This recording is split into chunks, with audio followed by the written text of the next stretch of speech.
Nous vivons une époque troublante. Les frontières entre la réalité et la prophétie disparaissent sous nos yeux. Le monde change rapidement, car les dirigeants mondiaux parlent de plus en plus d'un nouvel ordre mondial. Mais qu'est-ce que cela signifie vraiment? S'agit-il simplement d'une théorie du complot ou de la manifestation de quelque chose de beaucoup plus grand et plus profond? Quelque chose qui a été prophétisé depuis des milliers d'années. Le prophète Daniel a vu cette époque et a décrit en détail les royaumes qui allaient façonner l'histoire. Nous sommes maintenant sur le point de comprendre comment ces visions se connectent avec le présent. Daniel chapitre 7 nous présente un spectacle impressionnant. 4 grandes bêtes émergeant des eaux tumultueuses, chacune représentant un royaume qui dominerait la terre. Mais ces royaumes ne sont pas seulement du passé. Ce sont des symboles prophétiques, des archétypes de ce qui continue à travers les siècles. Dans le scénario actuel, les forces politiques, économiques et technologiques se consolident, créant un nouvel empire mondial. Mais qu'est-ce que cela signifie pour nous? Comment devrions-nous interpréter les signes des temps? Plongeons dans la prophétie de Daniel et découvrons ce que les 4 rois ont à voir avec le nouvel ordre mondial. Daniel 7.4 décrit la première bête de la vision. Le premier était comme un lion et avait des ailes d'aigle. J'ai regardé jusqu'à ce qu'on lui arrache les ailes, qu'il soit soulevé de terre et qu'il se lève comme un homme, et qu'un cœur d'homme lui soit donné. Cette créature symbolise l'empire de Babylone, puissant, hautain et rapide, dominant les nations comme un prédateur impitoyable. Mais que signifie ce lion aux ailes d'aigle et pourquoi est-il si pertinent aujourd'hui? Pour comprendre cela, nous devons regarder au-delà de l'histoire. Babylone était la grande puissance mondiale à l'époque du prophète Daniel. Leur roi, Nabuchodonosor, régnait avec une autorité absolue, étendant sa domination avec une rapidité et une force écrasantes. Les ailes d'aigle représentent cette vitesse et l'expansion incessante de l'empire. Dans la vision, les ailes sont arrachées et la bête acquiert un cœur humain. Ce détail est crucial. Il représente l'humiliation de Nabuchodonosor lorsque Dieu l'a retiré du trône et l'a fait vivre comme un animal jusqu'à ce qu'il reconnaisse la souveraineté divine. Daniel 4.30, 37. Mais voici le point clé. Babylone n'a pas totalement disparu. Bien que l'empire physique soit tombé, son influence spirituelle s'est poursuivie au fil des siècles. Le concept de Babylone est devenu un symbole du système mondain de pouvoir, de corruption et de rébellion contre Dieu. Dans le livre de l'Apocalypse, Babylone la Grande émerge comme un système mondial de tromperie et de domination qui gouvernera le monde dans les derniers jours. Apocalypse 17.5. Cela signifie que la première bête de la vision de Daniel ne représente pas seulement un empire du passé, mais un esprit de domination qui traverse l'histoire et se lève à la fin des temps. Maintenant, regardons le présent. Y a-t-il une nation ou une structure mondiale qui possède des caractéristiques similaires à celles de l'ancienne Babylone? Pensons aux puissances qui ont déjà dominé le monde, avec arrogance et rapidité. Les États-Unis, par exemple, ont toujours été associés au symbole de l'aigle. Le pays a projeté sa puissance dans le monde entier avec une rapidité et une influence culturelle, politique et militaire inégalées. Mais comme la Babylone de Nabuchodonosor, nous voyons des signes de déclin. Les valeurs qui sous-tendaient ce pouvoir sont érodées et sa domination mondiale est de plus en plus remise en question. Nous n'observons pas seulement le déclin des nations, mais la transition vers quelque chose de plus grand. Un système mondial consolidé, un empire qui ne dépend pas d'un seul pays, mais d'une structure de pouvoir imbriquée. L'ancienne Babylone centralisait le pouvoir et la connaissance. Aujourd'hui, l'information est la clé de la domination mondiale. Les gouvernements et les entreprises accumulent des données sur les gens, contrôlent les récits et façonnent le comportement des masses. C'est le même esprit que Babylone, le contrôle, la séduction et le détournement des vérités de Dieu. Nous assistons à l'avènement du nouvel ordre mondial. Le prophète Isaïe a également parlé de Babylone et de son destin. Voici, je nommerai contre eux les Mèdes, qui n'estiment pas l'argent et ne désirent pas l'or. Ésaïe 13, 17. Tout comme l'ancienne Babylone a été renversée, les jours des puissances d'aujourd'hui sont comptés.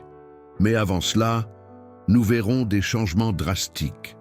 Les empires se réorganisent, les monnaies perdent de la valeur et les forces mondiales créent de nouvelles structures pour consolider leur domination. Ce processus est en cours et ceux qui sont spirituellement attentifs peuvent en percevoir les signes.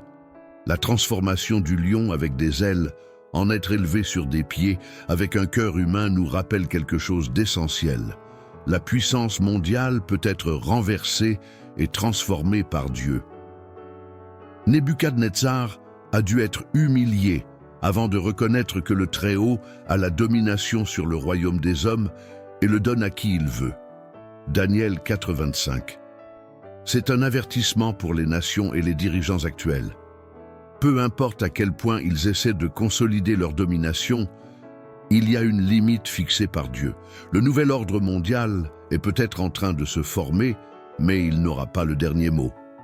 Le nouvel ordre mondial ne sera pas un simple réarrangement des gouvernements. Il représente un changement dans la structure de l'autorité mondiale. Les grandes nations s'affaiblissent et dans le vide de cette puissance émerge un système qui ne dépend plus de frontières physiques. Les gouvernements, les grandes entreprises, les banques centrales et les institutions mondiales travaillent ensemble pour créer un empire sans visage, un pouvoir décentralisé mais totalitaire. Babylone a toujours cherché à remplacer Dieu par l'homme, et c'est l'essence du nouvel ordre mondial, un système qui rejette la vérité divine et impose sa propre version de la réalité. Et qu'est-ce que cela signifie pour nous? Cela signifie que nous vivons à une époque de transition, où un empire s'effondre et un autre émerge. Des événements qui semblent isolés, crises économiques, instabilité politique, révolution technologique, font partie d'un plan plus vaste. Ceux qui ont du discernement peuvent voir au-delà des gros titres et percevoir le modèle prophétique. La Babylone spirituelle se réorganise pour son dernier acte. Et lorsque cet empire sera consolidé, il sera plus oppressant que tous ceux qui l'ont précédé. Mais Dieu a déjà révélé la fin de l'histoire dans le livre de l'Apocalypse. Babylone est jugée et détruite. Babylone la grande est tombée, et est devenue la demeure des démons et le repère de tous les esprits impurs. Révélation 18.2. De même que la Babylone de Nabuchodonosor est tombée, la dernière Babylone tombera. Mais avant cela, il se lèvera comme jamais auparavant. La première bête de Daniel n'était que le début d'une longue chaîne d'empires culminant dans le royaume final. Nous voyons l'histoire se répéter, mais à la fin, c'est le royaume de Dieu qui prévaudra. La deuxième bête décrite dans la vision de Daniel est un ours.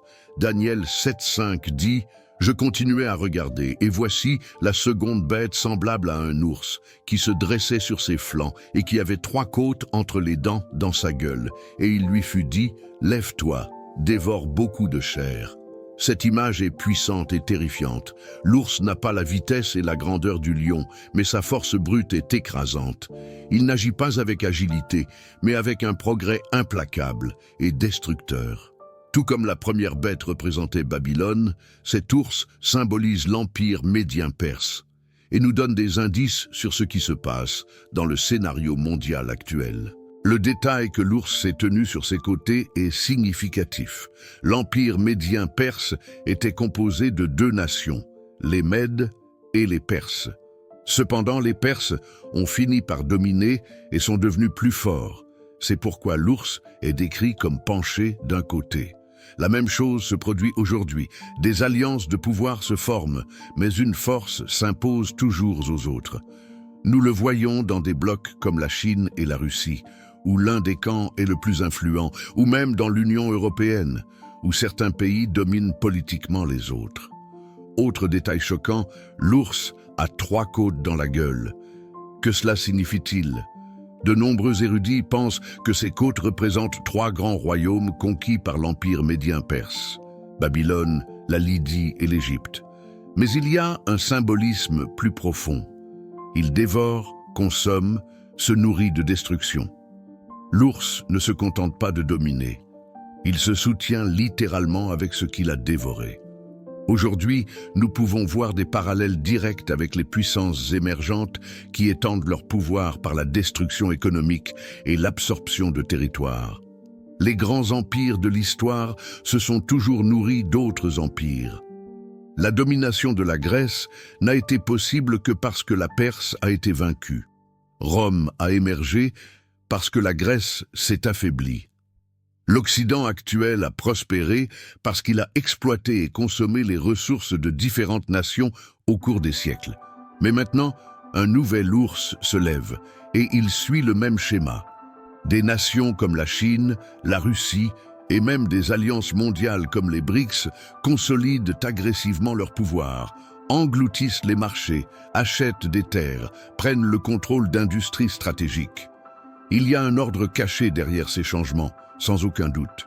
La phrase prononcée à l'ours dans la vision de Daniel est simple. « Lève-toi, dévore beaucoup de chair ».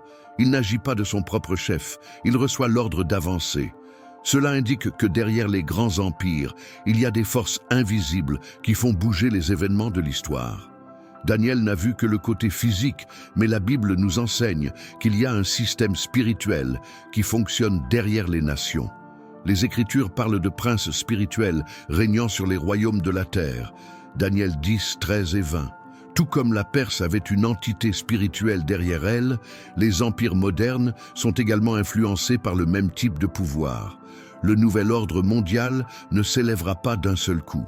Elle se produit à travers une succession d'événements contrôlés où les pouvoirs actuels sont lentement déplacés et de nouveaux pouvoirs prennent le relais.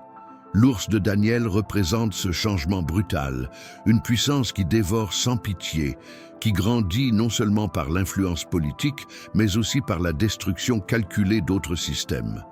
Nous le voyons clairement dans la façon dont le marché financier, la technologie et les ressources naturelles sont contrôlés par un nombre toujours plus petit de groupes.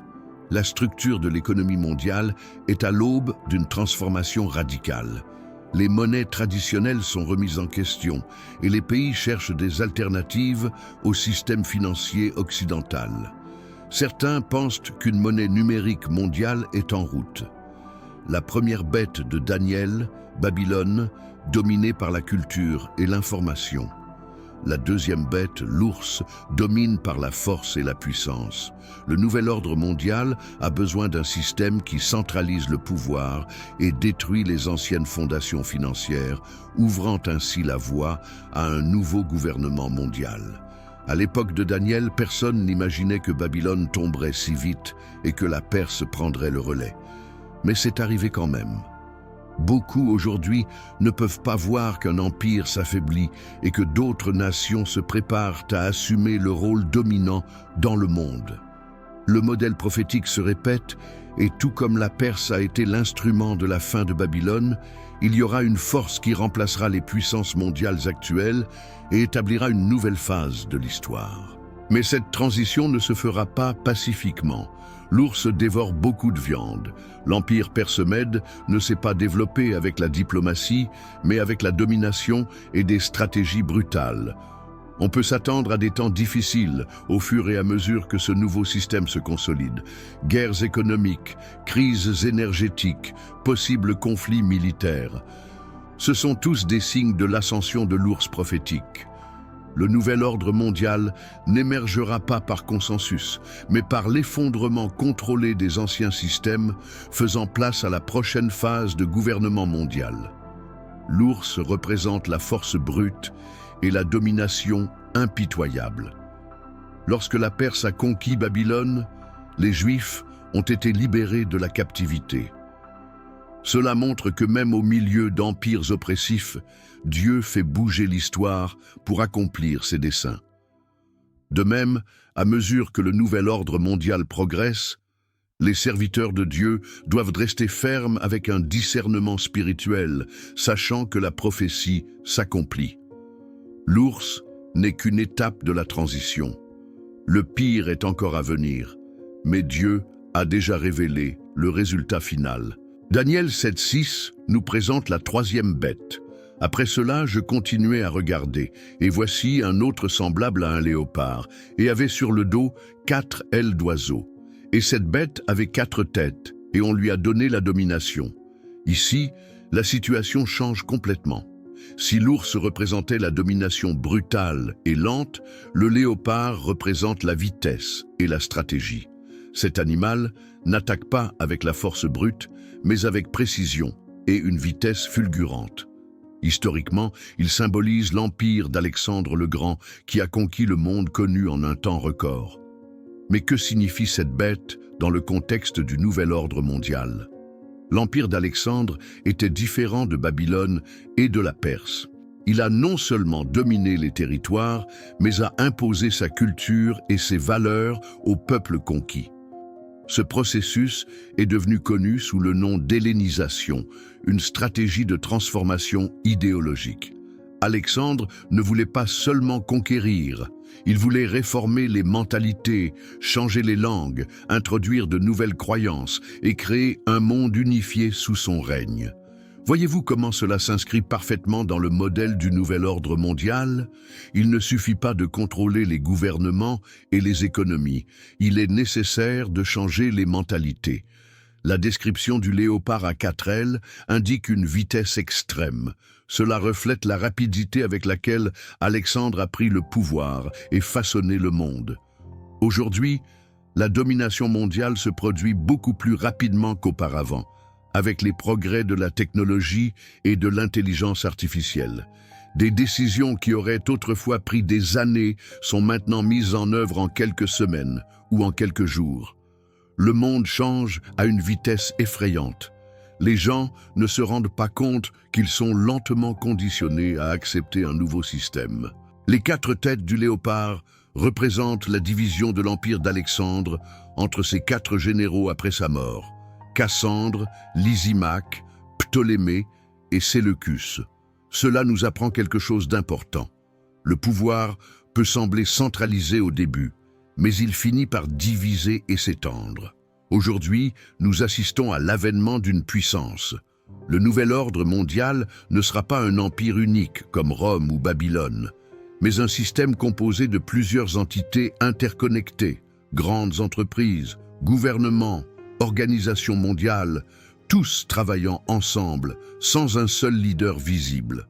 L'influence du léopard est également dans la transformation culturelle et idéologique du monde. Alexandre a imposé la culture grecque à toutes les nations qu'il a conquises, remplaçant les traditions locales par une nouvelle norme mondiale. Cela vous semble-t-il familier? Nous voyons la même chose se produire maintenant. La culture traditionnelle est en train d'être rapidement remplacée. La famille, la foi, la moralité et même la biologie sont en train d'être redéfinies à l'échelle mondiale. Le léopard ne domine pas seulement les territoires, elle change l'essence des sociétés, transformant complètement la façon dont les gens pensent. Les grandes révolutions de l'humanité ont toujours été motivées par des idées. L'empire d'Alexandre n'était pas seulement une conquête militaire, c'était une révolution culturelle. Le nouvel ordre mondial suit le même modèle. Avant de consolider le pouvoir absolu, il change les croyances des gens. Les valeurs judéo-chrétiennes, qui ont sous-tendu la civilisation occidentale pendant des siècles, sont remplacées par une nouvelle éthique mondiale où l'homme devient le centre de tout et où Dieu est retiré de l'équation. C'est l'essence de l'esprit du léopard, transformer les sociétés de l'intérieur.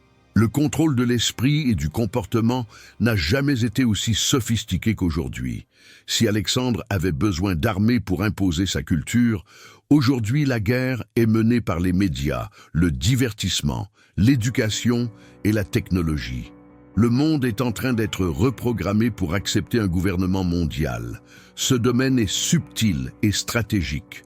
Au lieu d'imposer des lois par la force, les gens sont amenés à désirer le changement, à voir le nouveau système comme nécessaire et inévitable. Le nouvel ordre mondial n'aura pas besoin de forcer quoi que ce soit. Le peuple lui-même acceptera volontiers. Le maître mot ici est l'ingénierie sociale. Alexandre a implanté la culture grecque comme norme mondiale. De même, aujourd'hui, nous assistons à l'imposition d'une culture standardisée dans le monde entier.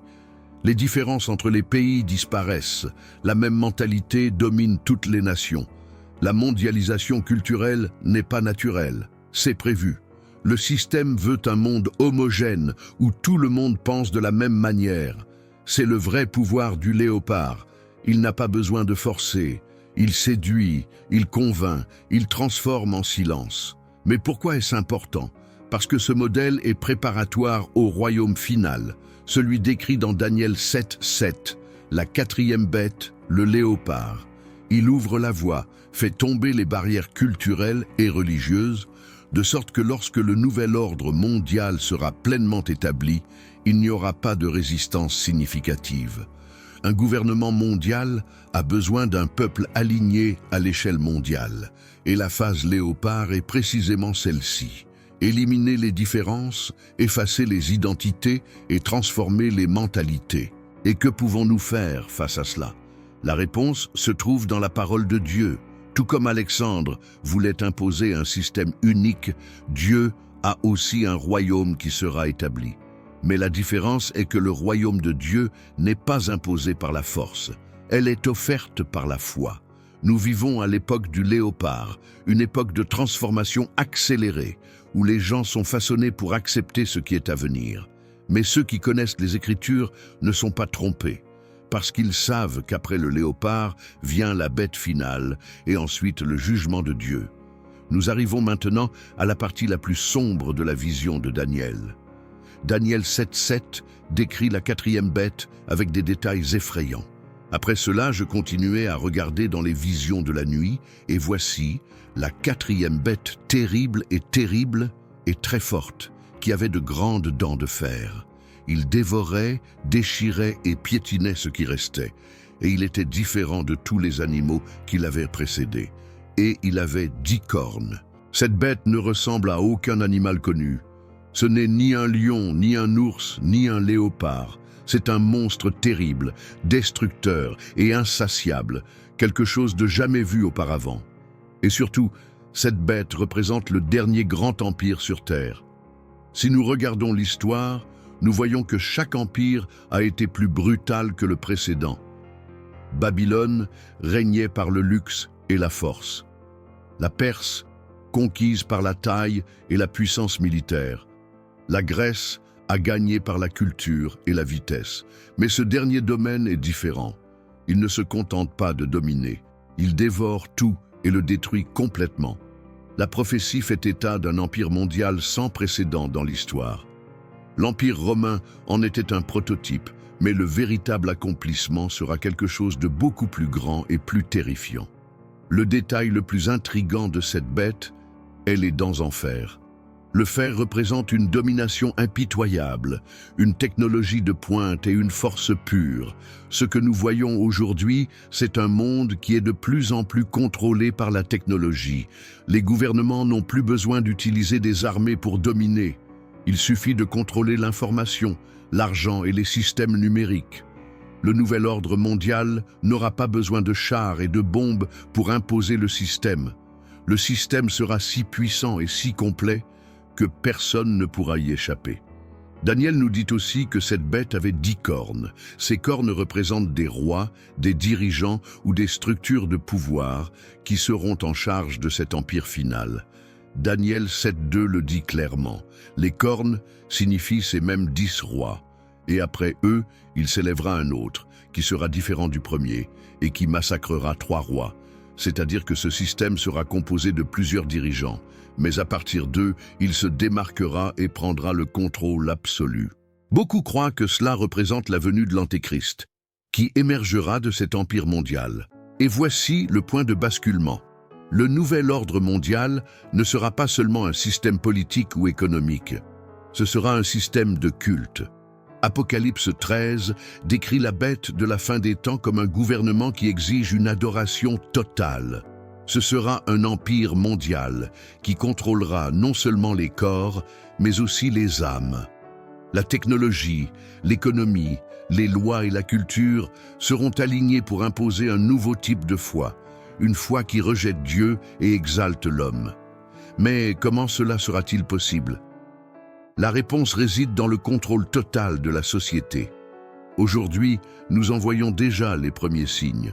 L'identification numérique, un système mondial où tout le monde sera identifié et surveillé, monnaie numérique centralisée, sans argent physique. Toutes les transactions feront l'objet d'un suivi. Restriction de la liberté religieuse, un gouvernement qui interdit toute croyance qui remette en question le nouvel ordre. Tout cela est déjà mis en œuvre petit à petit. La quatrième bête n'arrive pas d'un seul coup. Il pousse lentement jusqu'à ce qu'il domine complètement. Daniel 7,23 nous donne un avertissement effrayant. Voici ce qu'il a dit. La quatrième bête sera le quatrième royaume sur la terre, qui sera différent de tous les royaumes, et qui dévorera toute la terre, la foulera aux pieds et la brisera en morceaux. Contrairement à tous les autres empires, celui-ci ne respecte pas les frontières. Il n'appartient pas à une seule nation. C'est un gouvernement mondial avec une portée absolue. Aucun autre empire dans l'histoire n'a réussi à contrôler toutes les nations aussi complètement. Le nouvel ordre mondial ne sera pas un pays ou une alliance de nations, mais un système unifié qui contrôle tout. Et quand il sera complètement établi, personne ne pourra opérer en dehors de lui. Apocalypse 13, 16, 18 le décrit clairement et fait que tous, petits et grands, riches et pauvres, libres et esclaves, reçoivent une marque sur leur main droite ou sur leur front, afin que personne n'achète ni ne vende, si ce n'est celui qui a la marque, ou le nom de la bête, ou le nombre de son nom. Cela signifie que la domination finale de cet empire sera totale. Personne ne pourra acheter ou vendre sans être inséré dans le système. La question est de savoir si nous en voyons les signes. La réponse est claire. Tout ce que Daniel a vu se passe sous nos yeux. L'argent liquide physique est en train de disparaître. La vigilance devient absolue. La liberté est réduite au nom de la sécurité et du progrès. La religion est en train d'être transformée pour s'intégrer dans un système unifié. La quatrième bête grandit pendant que le monde dort. Mais voici la vérité la plus puissante de toutes. Dieu a déjà décrété la fin de cet empire. Daniel 72 627 nous dit s'il va s'asseoir et lui enlever sa domination pour la détruire et pour la détruire jusqu'à la fin. Et le royaume et la domination et la majesté des royaumes sous tout le ciel seront donnés au peuple des saints du Très-Haut. Son royaume sera un royaume éternel et tous les domaines le serviront et lui obéiront. La quatrième bête n'aura pas le dernier mot. Dieu jugera cet empire, détruira sa puissance et établira le royaume éternel. La question est la suivante. Sommes-nous prêts pour ce moment? Après avoir vu les quatre bêtes et le dernier empire, Daniel était désemparé. Daniel 7, 15, 17 dit « Moi, Daniel, je me suis troublé dans mon esprit, au milieu de mon corps, et les visions de ma tête me troublent. Je me suis approché de ceux qui étaient près de moi, et je lui ai demandé la vérité sur tout cela, et il m'a dit et m'a fait connaître l'interprétation des choses. La prophétie de Daniel n'est pas restée inexpliquée. Dieu a révélé la signification de ces royaumes et leur destinée ultime. Le but de la vision n'était pas seulement de révéler l'avancée des nations, mais aussi de montrer qu'à la fin, le royaume de Dieu prévaudra. L'ange qui interprète la vision confirme que les quatre bêtes représentent quatre royaumes qui régneront sur la terre. Mais ensuite, il dit quelque chose de crucial dans Daniel 7, 18.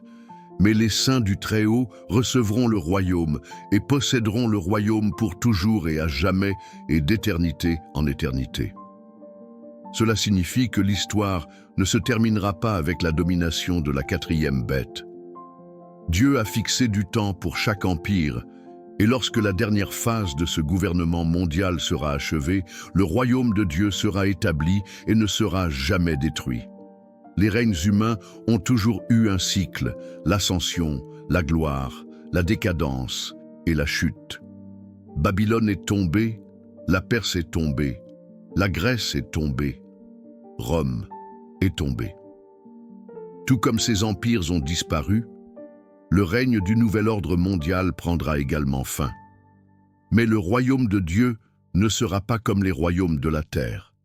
Elle ne résultera pas de conquêtes militaires ou de stratégies politiques. Ce sera un royaume éternel, établi par Dieu lui-même, où la justice, la vérité et la paix seront absolues. Daniel 7, 21, 22 nous donne plus de détails. Je regardais, et voici, cette corne fit la guerre aux saints et triompha contre eux, jusqu'à ce que l'Ancien des jours vînt, et que le jugement fut donné aux saints du Très-Haut, et que le temps vint où les saints possédèrent le royaume. La prophétie révèle qu'il y aura de la persécution. L'empire final se battra contre le peuple de Dieu, essayant de faire taire la vérité et d'éradiquer la foi. Mais cette persécution aura une limite. L'Ancien des jours interviendra et la domination de la bête sera détruite. La prophétie de Daniel est directement liée à l'Apocalypse. Dans Apocalypse 19, 11, 16, nous voyons le retour du Christ en tant que roi des rois pour détruire les gouvernements de la terre et établir son royaume. Et je vis le ciel ouvert, et voici un cheval blanc, et celui qui était assis dessus est appelé fidèle et véritable. Et il juge et combat avec justice. Et sur sa robe et sur sa cuisse, il porte ce nom, Roi des rois et Seigneur des seigneurs. Cela signifie que, même si le nouvel ordre mondial semble invincible, sa fin est déjà décrétée. Le vrai gouvernement ne sera pas humain, mais divin. Mais qu'est-ce que cela signifie pour nous aujourd'hui? Cela signifie que nous vivons dans la phase finale de l'histoire. Le monde se prépare à l'avènement de ce dernier empire. Crise, changement politique, avancée technologique, contrôle mondial. Tout se met en place exactement comme Dieu l'a révélé. Y a-t-il du temps pour s'éveiller spirituellement? Ce moment est venu. Le royaume de Dieu est proche. Et la prophétie de Daniel est appelée à prendre position et à préparer nos cœurs. La prophétie nous enseigne aussi que les royaumes terrestres sont éphémères. Beaucoup de gens font confiance au gouvernement, aux systèmes économiques ou aux dirigeants humains, mais tout cela est temporaire. Le psaume 146, 3, 4 nous avertit. Ne mettez pas votre confiance dans les princes ou dans le Fils de l'homme, en qui il n'y a pas de salut. Son esprit s'en va. Il retourne à la terre. Ce jour-là même, leurs pensées périssent.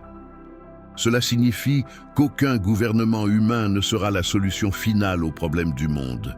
Seul le royaume de Dieu peut apporter la vraie justice et une paix durable. La question la plus importante est maintenant. Où est notre espoir?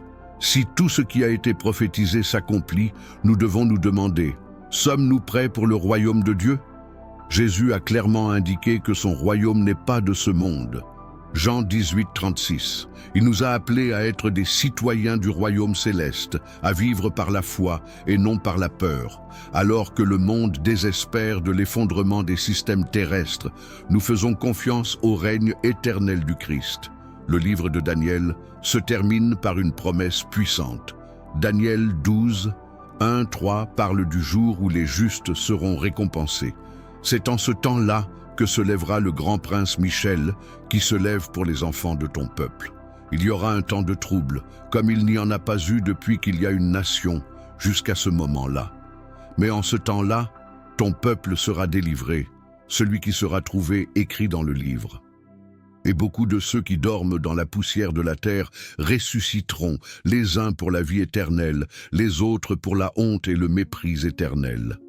Le royaume de Dieu ne sera pas seulement un gouvernement visible sur la terre, mais un nouveau temps de justice éternelle pour ceux qui sont inscrits dans le livre de vie.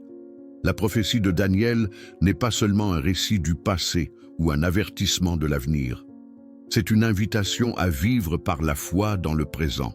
Alors que les systèmes du monde se réorganisent pour la dernière phase de l'histoire, les saints du Très-Haut savent déjà qui sera le vrai roi. Et cette vérité devrait nous fortifier. Quand tout semble sombre autour de vous, rappelez-vous, le royaume de Dieu arrive et son roi régnera pour toujours.